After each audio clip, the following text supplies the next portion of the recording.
On va parler théâtre dans l'immédiat avec la troupe de la pièce Fuck America. Ils sont venus spécialement pour parler de cette pièce pas inintéressante.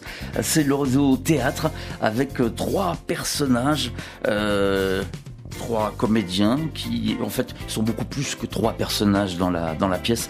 Honneur aux dames, Corinne Fischer, bienvenue, bonsoir, bienvenue sur... On vous a entendu.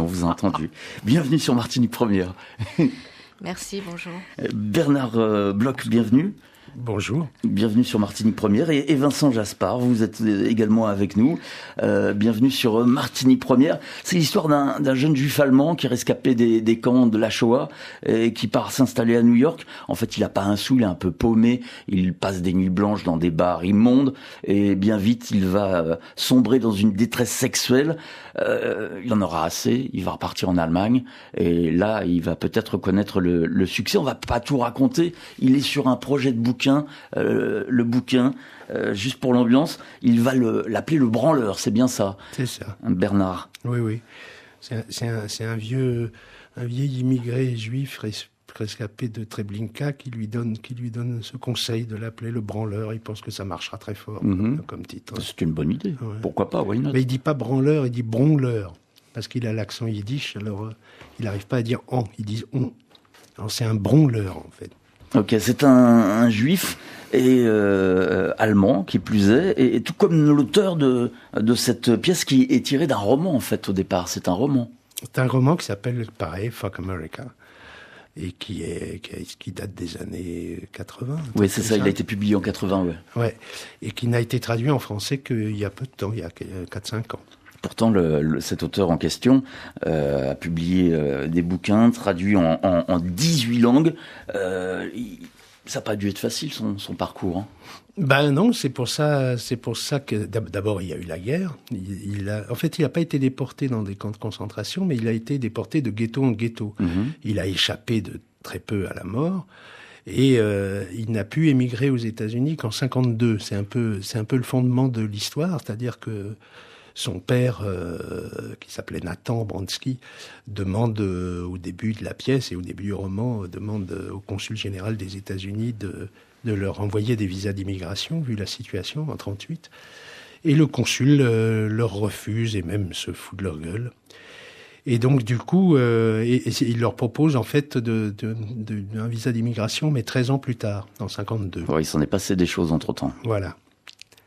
Et donc, ce qui est intéressant dans la pièce, c'est que ça met en lumière aussi ce qui se passe en ce moment par rapport à d'autres immigrés, par rapport à d'autres réfugiés. Il n'y a qu'à regarder l'actualité. Voilà. Et on s'y retrouve. On ne sait pas quoi en faire de ces immigrés. Déjà, à l'époque, c'était même difficile d'aller aux États-Unis. Alors, pour Edgar Eisenrat, c'est ça son nom? Oui. C'était donc difficile d'avoir un visa et de partir aux States. Ben oui, et du coup, ils ont été pourchassés par les nazis pendant toute la guerre. Ils sont passés de ghetto en ghetto, en Roumanie, en Bessarabie, en Ukraine. Et ils ont échappé par miracle à la mort. Et donc, ils débarquent aux États-Unis en 52, et le livre et la pièce racontent ces années de galère. En fait, il a détesté les États-Unis. Il y est resté quand même jusque dans les années 60. Et il a fini par retourner en Allemagne, parce que c'est sa langue. Parce que c'est sa langue d'écrivain. Et voilà, c'est ça que ça raconte. C'est ces années de galère et, comme vous disiez tout à l'heure, de misère matérielle et sexuelle. Ouais, c'est la misère sur la terre, quoi. C'est terrible. Il va retourner en Allemagne et là, ça va démarrer pour lui. Il va écrire. Ça, c'est le... Enfin, il a déjà commencé à écrire aux États-Unis. Mais ça va commencer à fonctionner, quoi. Bah oui, parce qu'il s'est retrouvé dans un environnement culturel qui lui correspondait plus. Mais ce qu'il faut dire quand même, parce que sinon ça risque d'être très plombant, tout ce qu'on raconte, c'est que le ton c'est drôle. C'est ironique. Oui, le mot est faible, ironique. C'est vraiment, c'est presque baroque. C'est complètement cinglé, c'est complètement excessif. C'est pas une autobiographie. C'est à partir de sa vie qu'il a écrit presque un truc très épique et où tout prend une dimension énorme, presque rabelaisienne, quoi. Ça fait beaucoup penser à certains écrivains américains comme Bukowski. Bien sûr. Ça a beaucoup à voir. Ouais, c'est bien, vous n'avez pas emmené vos bouteilles ce soir, Bernard. Oui, j'ai oublié même. Mais on a encore toute la soirée pour ça. Oui. On la refera avec. Corinne Fischer, vous êtes sur scène aux côtés de Bernard, aux côtés de Vincent, et vous jouez une foule de personnages qui vont à la rencontre de ce jeune juif allemand qui est à New York, puisque ça s'appelle Fuck America. Et alors, quels sont les rapports avec ces dames? Quelle relation il entretient avec ces Américaines, notre héros, Bronski? Mon personnage principal la femme principale qu'il rencontre, c'est une jeune fiancée qu'il va rencontrer par une agence matrimoniale. Ah ouais, donc pour essayer de se marier. Il fait tout pour rencontrer quelqu'un. Voilà. C'est vrai qu'il n'y a pas encore Internet. Et à l'époque, la solution, c'est les agences matrimoniales. Voilà. Et donc, il n'a pas vraiment envie de se marier. Mais il le fait par obligation. Non, il a envie de coucher. Voilà. C'est ça. Et donc, il rencontre cette fille. Et il y a et elle est une image aussi d'une certaine forme de petite bourgeoise américaine, voilà. Et puis. Mais lui, il a son traumatisme avec lui. Oui, enfin bon, elle n'est pas, elle a le sien, on va dire. Elle a le sien. Elle a le sien. Voilà. Et donc c'est la middle class américaine. Ouais. Voilà, donc après les autres personnages sont des personnages, il y a une serveuse, il y a différents, dans son périple, il va au restaurant, il rencontre une serveuse, il passe ses nuits à boire, à picoler, en gros c'est ça. Lui oui, et à écrire aussi, à écrire. Il passe ses nuits à écrire, et à chercher de quoi bouffer. Oui, il n'a pas une thune, il n'a pas, il pas d'argent. Il cherche du travail aussi, donc il est serveur, donc à un moment donné, il y a aussi, il est dans un restaurant, il y a cette patronne de bistrot, puis voilà, c'est une suite de rencontres, quoi. Une suite de rencontres, il n'a pas un comportement spécial avec ces dames. Lui, à part il a un comportement avec les gens en général. Il est assez pris à pic. Il est aigri, il est quoi? Non, il est pas du tout. Ah non. Désespéré. Non, pas du tout. Ennuyé. Vincent. Oui, moi je dirais que il y a pas d'alcool, c'est pas on n'est pas dans Bukowski à ce niveau-là, c'est pas il boit pas.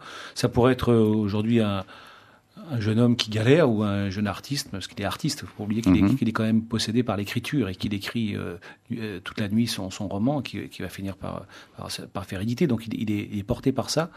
Et donc il n'arrive pas à trouver donc il fait plein de petits boulots, mais il est très.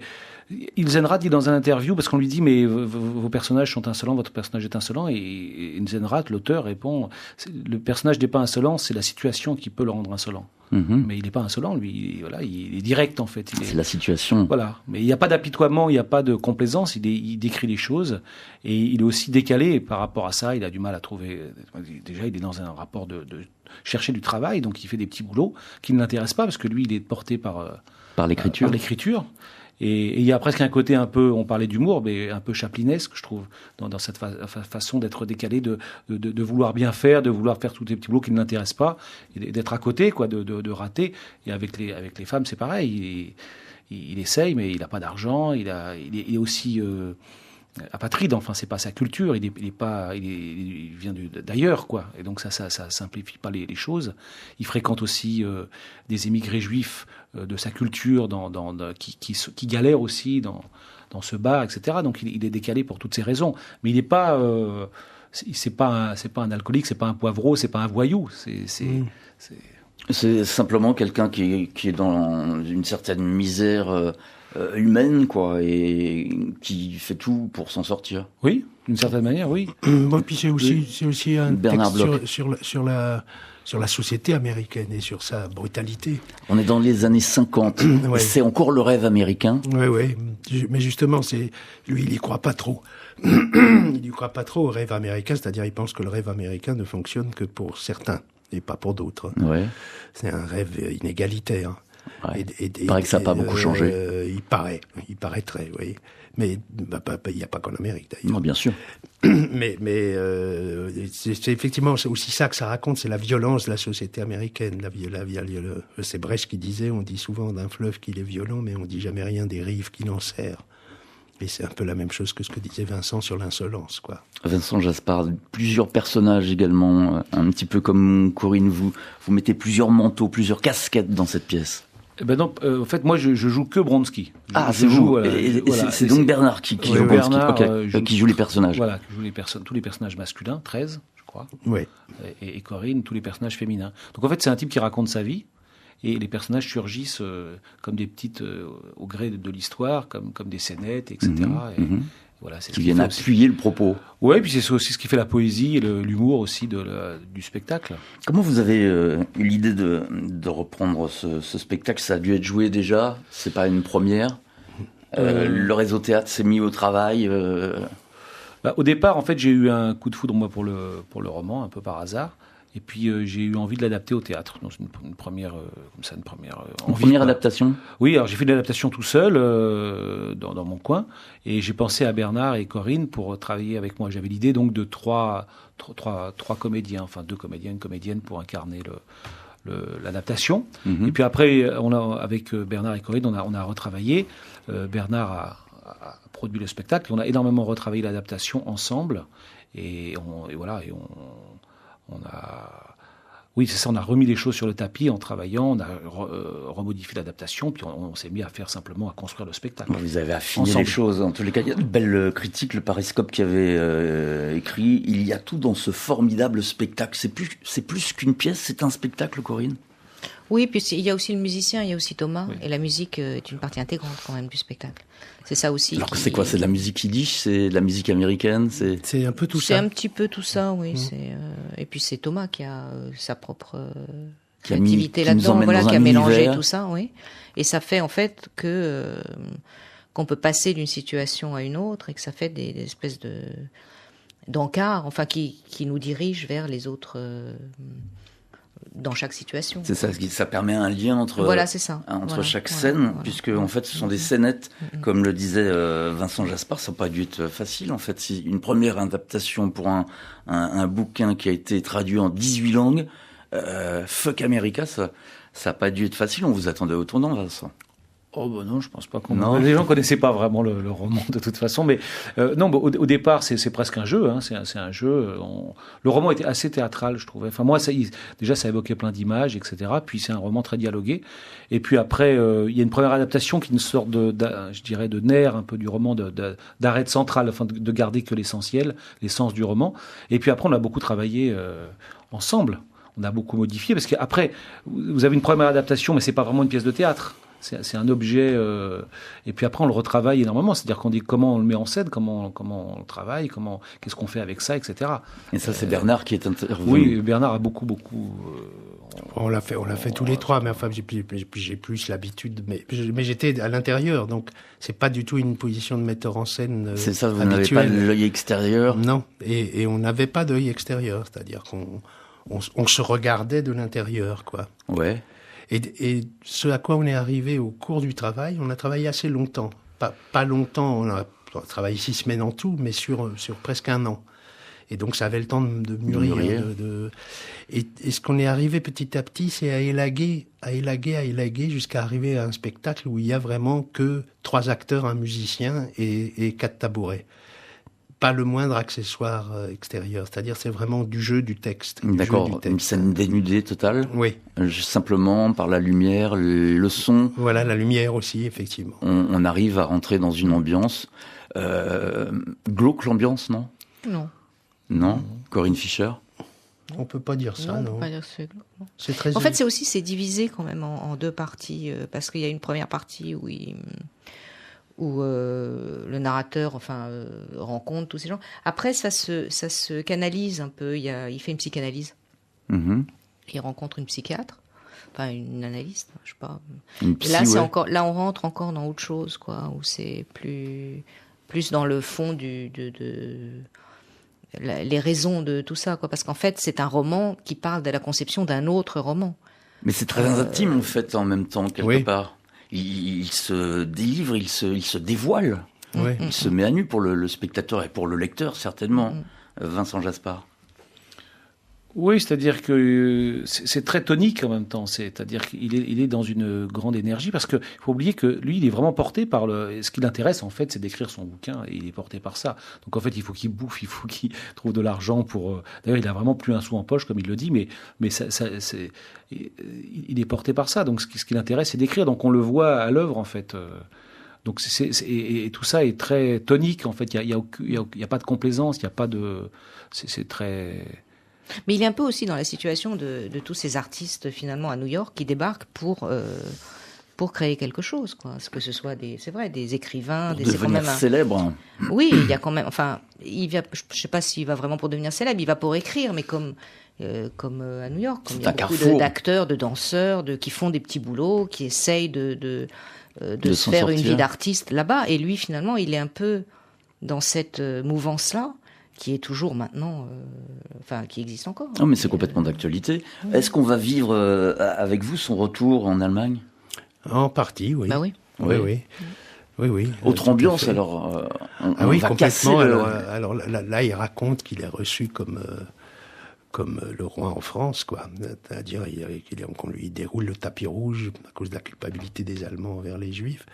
Et donc c'est assez énorme ce qu'il raconte. C'est pas vraiment passé comme ça.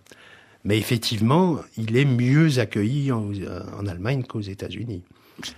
C'est un désir d'y retourner, c'est plutôt étonnant. C'est le dégoût de ce qui lui est arrivé aux États-Unis. Et puis c'est la question de la langue. Ça, il y a une chose très importante dans ce texte, c'est à quel point l'art, l'écriture en l'occurrence, peut être pour lui une manière de renaître. Ouais. Ce que je pense d'exister et même de renaître. C'est-à-dire qu'il était vraiment dans un sale état après la guerre. Il le raconte, il était devenu complètement mutique, quasiment muet. Mm-hmm. Ça, il le raconte dans son analyse. Il parlait plus, il bandait plus. Mm-hmm. Il était fini. Il dit, on était tous finis. Il y avait deux solutions, où il lâchait, où il se reprenait en main. Et c'est l'écriture qui lui a permis de renaître.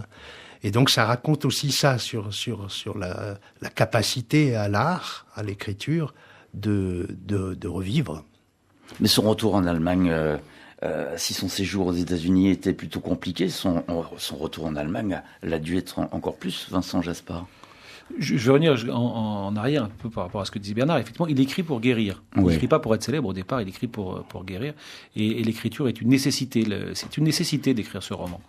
Même si ça marche pas, même si il est un peu méprisé par rapport à ça. Enfin, ça marche pas. Et le retour en Allemagne, au départ. Il rentre en Allemagne parce qu'il écrit en allemand, etc. Il a besoin de retrouver ses racines et sa langue maternelle.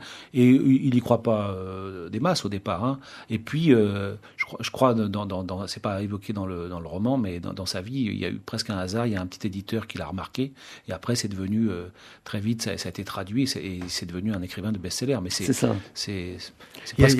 Il y a une chose qui est juste dans ce qu'il raconte, c'est que quand dans les années 50-60, quand les Juifs qui avaient été chassés par les nazis revenaient en Allemagne, effectivement, on leur fournissait un logement, on leur fournissait de quoi survivre. Et il y avait dans la politique allemande une volonté que des Juifs reviennent. Ouais. Et une façon de se racheter. Oui, puis de faire revenir des Juifs. C'est-à-dire, vous savez, les Juifs en Allemagne ont eu une importance déterminante sur la culture allemande avant Hitler. Ouais, mais beaucoup n'ont pas voulu y retourner. C'est valable pour les Polonais, c'est valable pour. Bien sûr. Tous ces gens ont fui les pays de l'Est pour s'installer en France, aux États-Unis, et même aller en Israël aussi beaucoup. Mais ça a changé, c'est-à-dire que maintenant en Allemagne, il y a de nouveau près de 150 000 Juifs, alors qu'il en restait que 10 ou 20 000 à la fin de la Seconde Guerre mondiale. L'Allemagne s'est fait un devoir de se racheter, de se refaire une beauté, vais-je dire, Vincent ? Oui, je pense qu'il y a un peu de ça, il y a une culpabilité et tout ça, et lui il en profite. Hein. Et il y a une chose qui est importante, c'est-à-dire qu'on lui donne un peu de quoi vivre, Et il dit, je vais pouvoir travailler tranquillement à mon livre quand il est en Allemagne. Donc il n'est plus obligé de travailler, en fait. On lui propose le personnage de l'Allemand lui dit, est-ce que vous voulez un travail? Non, je veux pas de travail. En fait, il veut plus travailler, il veut plus faire de petits boulots, il veut travailler à son livre, en fait. Et donc, il est vraiment, enfin, en parlant là, il est vraiment possédé par ça, quoi. Et en Allemagne, il va pouvoir au moins avoir cette liberté-là, même si ça va être compliqué, parce que le manuscrit va rester dans le tiroir pendant des années, ça va pas marcher tout de suite en Allemagne. C'est quoi? C'est la censure qui passe par là? Ah non, c'est-à-dire que comme en Amérique, les éditeurs ne veulent sont pas intéressés. Oui, ils sont pas intéressés par son bouquin. Alors après, il y a une pirouette qu'on va pas dévoiler ici, qui va faire que son livre va être publié. Mais au départ, c'est pas du tout gagné. Faut dire que son livre au départ, ses livres ont fait scandale. C'est ça. Comment il est accepté en Allemagne et aux États-Unis? Mais je parle surtout en Allemagne, c'est-à-dire qu'il a une manière de parler de la Shoah qui était complètement singulière et nouvelle. C'était une manière légère, une manière pleine de rire et d'humour à une époque où parler de la Shoah c'était forcément plombant, mais forcément lourd. C'est peut-être plus blessant encore que d'en parler avec ironie. C'est ce que je pense, mais je sais que ça a fait scandale et quelque part on mesure que sur certaines personnes ça a encore du mal à passer, même ici en France aujourd'hui, ce ton-là. Quand un type dit je bandais tellement que j'arrivais plus à dormir, j'ai essayé de penser à Auschwitz en vain. Ça fait froid dans le dos. Voilà. Ouais. C'est redoutable. L'Allemagne aujourd'hui, il y est encore, il vit toujours, cet auteur, cet homme qui s'appelle Edgar Ilsenrath. Il est toujours en vie, c'est un contemporain. Il fait quoi aujourd'hui? Il continue d'écrire. Je crois qu'il est né en 1926, il est plus tout jeune. Oui, à 90 ans. Oui. C'est ça. Je crois que là, il est fatigué. Je crois qu'il a écrit plus. Presque. Mais il a écrit encore récemment, mais je crois que là, il écrit plus. Oui, on s'intéresse à lui beaucoup encore. Il est venu en France récemment. Il est venu en France l'année dernière. C'est un très bon client à la télé. Ouais. C'est parce qu'il engueule les journalistes. Quand les journalistes il dit une connerie. Oui. Enfin, quand les autres disent une connerie, hop. Et il a une tête incroyable. Aujourd'hui, il a toujours un béret basque, une grosse moustache. C'est un beau personnage, avec des grosses lunettes, la sécurité sociale. C'est un tout petit bonhomme. S'il n'a pas pardonné aux nazis, il a pardonné aux Américains? Oh, je sais pas. Je sais pas, ça faudra lui demander. Il était resté combien de temps aux États-Unis? Je crois qu'il est resté une trentaine d'années. Non, 12-13 ans. Ah bon, c'est tout? Ouais, il est venu au milieu des années 60. Ah oui. Ouais. Oui, 50, et il est revenu en Allemagne 70, non? Ah oui. Ouais. 20 ans. Ouais, un peu moins de 20 ans, ouais. Mais il a aussi un talent très protéiforme, c'est-à-dire que ses livres sont... On retrouve ce ton qu'il a très cru, très humoristique, et très sarcastique. Mais il a écrit des livres très très différents en même temps. Il a écrit un livre par exemple que j'ai lu là sur le génocide arménien. Ouais. Et c'est sous forme de conte. Il raconte vraiment le génocide arménien, qui évidemment on pense au génocide juif, mais voilà. Et il s'inspire des légendes. C'est complètement baroque. Enfin, il a écrit des livres très très différents. Ouais. Vous avez joué pour des scolaires, me semble-t-il, encore ce matin, en salle Frantz Fanon à l'Atrium. Comment la pièce a été reçue, Bernard Bloch? En tout cas, ils étaient très attentifs pour des lycéens. Ça, c'était bon. On a eu un petit contretemps parce que il devait y avoir 3 classes, il n'y en a eu qu'une à cause de la grève. Donc on avait 50 lycéens dans une salle de 300 places, ouais. ce qui limite quand même les réactions de foule, quoi. Donc mais en tout cas ils étaient très très attentifs et il y avait un très beau silence et puis des rires et puis après on a discuté avec eux.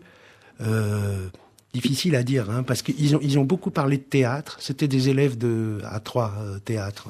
Donc ils ont beaucoup parlé de théâtre, de mise en scène, de jeu, plus que du sens. C'est moi à un moment qui les ai interrogés là-dessus. Ils n'ont pas dit grand-chose là-dessus sur ce que ça leur faisait. Donc c'est difficile de savoir qu'est-ce qu'ils en ont pensé de ce que ça raconte. Ouais. On les avait peut-être pourtant drivés un petit peu auparavant. Oui, j'étais bien préparé. C'est même assez rare d'avoir des salles de scolaires aussi attentives. Quand des scolaires posent des questions sur le métier du théâtre, vous leur répondez quoi ?